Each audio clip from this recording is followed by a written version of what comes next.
ओम नमो नारायण। वैशाख मास महत्वता कथा में आगे सुनेंगे। धर्म वर्ण की कथा, कली की अवस्था का वर्णन, धर्म वर्ण और पितरों का संवाद एवं वैशाख की अमावस्या की श्रेष्ठता। मिथिलापति ने पूछा, ब्राह्मण, इस वैशाख मास में कौन कौन सी तिथियां पुण्यदायिनी हैं? सूतदेव जी बोले, सूर्य के मेष राशि पर स्थित होने पर वैशाख मास में 30 तिथियां पुण्यदायिनी मानी गई है। एकादशी में किया हुआ पुण्य कोटि गुना होता है। उसमें स्नान, दान, तपस्या, होम, देव पूजा, पुण्य कर्म एवं कथा का श्रवण किया जाए तो वह तत्काल मुक्ति देने वाला है।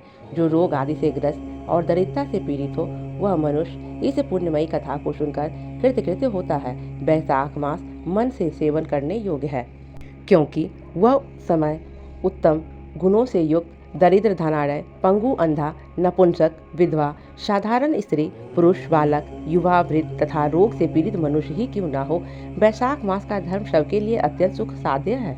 परम पुण्यमय वैशाख मास में जब सूर्य मेष राशि में स्थित हो, तब पापनाशनी अमावस्या कोटि गया के समान फल देने वाली होती है।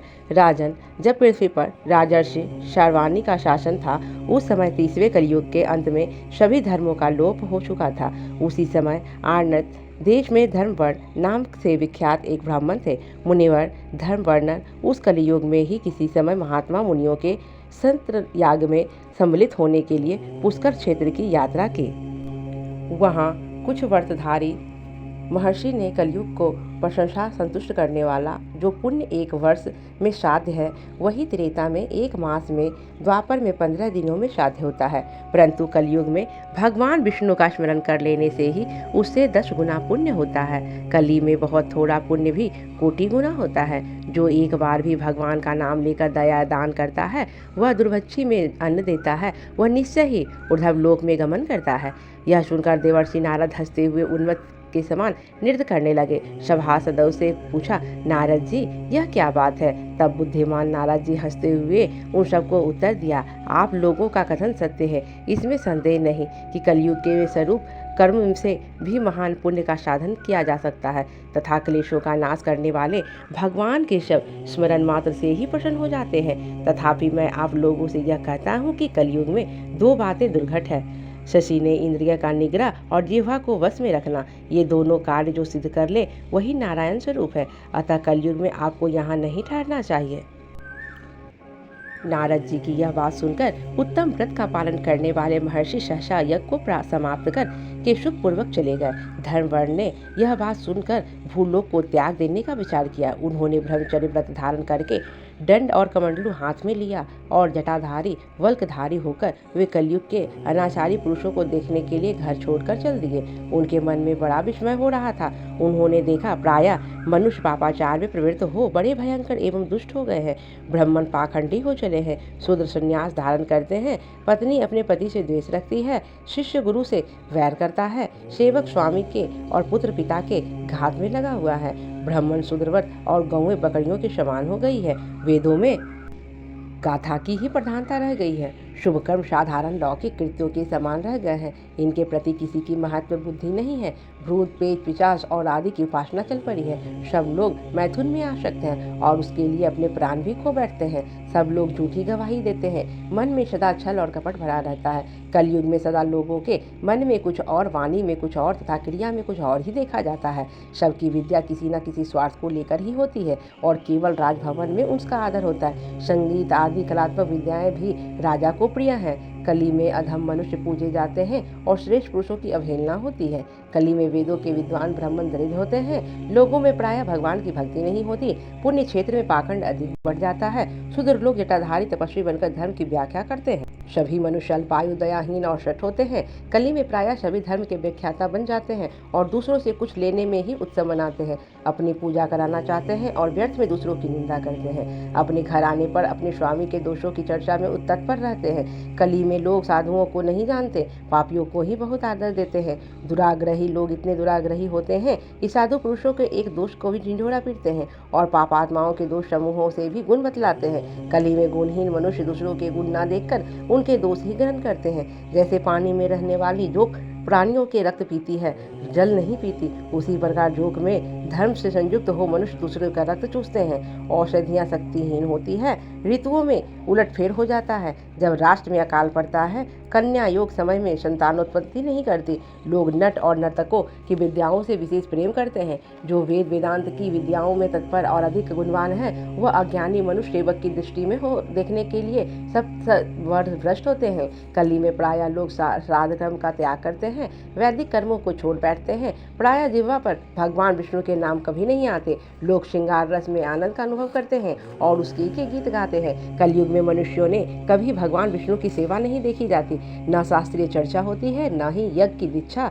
न विचार का लेश, न तीर्थ यात्रा है और न दान धर्म होते ही देखे जाते हैं। यह कितने आश्चर्य की बात है। उन सबको देखकर धर्मपन को बड़ा भय लगने लगा। पाप से कुल की हानि होती है देख अत्यंत आश्चर्य से चकित हो वह एक दूसरे के दीप में चले गए।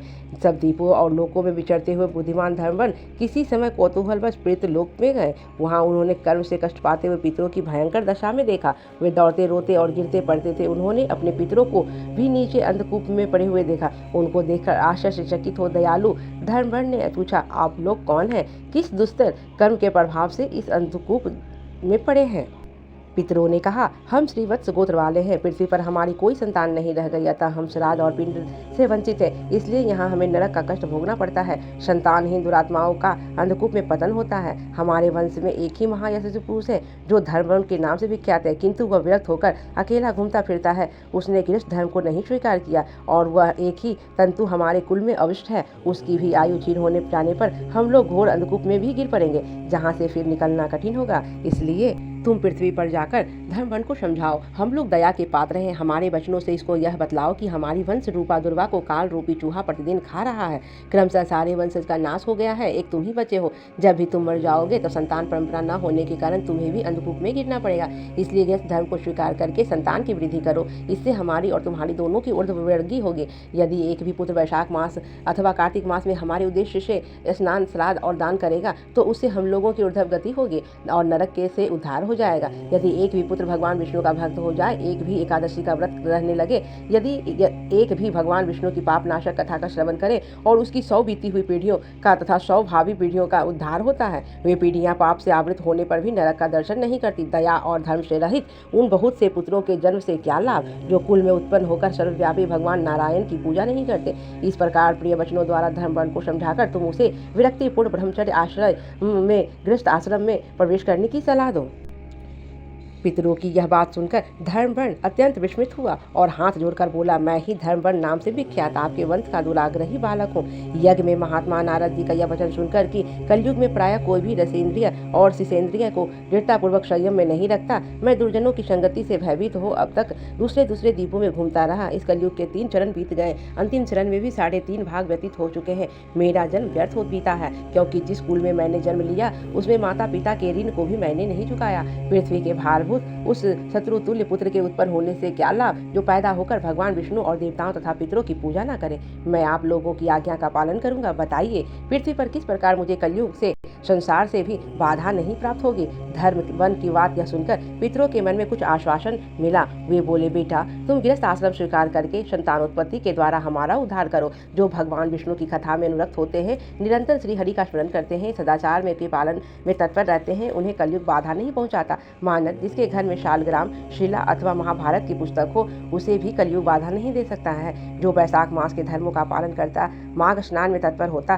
कार्तिक में दीप देता, उसे भी कली की बाधा का प्राप्त नहीं होती। जो प्रतिदिन महात्मा भगवान विष्णु की पाप नाशक एवं मोक्षदायिनी दिव्य कथा सुनता है, उसके घर में बलि वैष्णदेव होता है, शुभ कारणी तुलसी स्थित होती है तथा जिसके आंगन में उत्तम गौ रहती है, उसे भी कलयुग बाधा नहीं देता। अतः इस पापात्मक युग में भी तुम्हें कोई भय नहीं है। बेटा शीघ्र पृथ्वी पर जाओ। इस समय वैशाख मास चल रहा है, उन सब का उपकार करने वाला मास है। सूर्य के मेष राशि स्थित होने पर 30 तिथियां पुण्यदायिनी मानी गई है। एक एक तिथि में किया हुआ पुण्य कोटि गुना अधिक होता है। उनमें से जो वैशाख की अमावस्या तिथि है, वह मनुष्यों को मोक्ष देने वाली है, देवताओं और पितरों को बहुत प्रिय है, शीघ्र ही मोक्ष की प्राप्ति कराने वाली है। जो उस दिन पितरों के उद्देश्य से श्राद्ध करते हैं, जल से भरा हुआ घड़ा एवं पिंड देते हैं, उन्हें अच्छे फल की प्राप्ति होती है। अतः महामते तुम शीघ्र जाओ और अमावस्या हो तब कुंभ सहित श्राद्ध एवं पिंडदान करो। शव का उपकार करने के लिए गृहस्थ धर्म का आश्रय लो।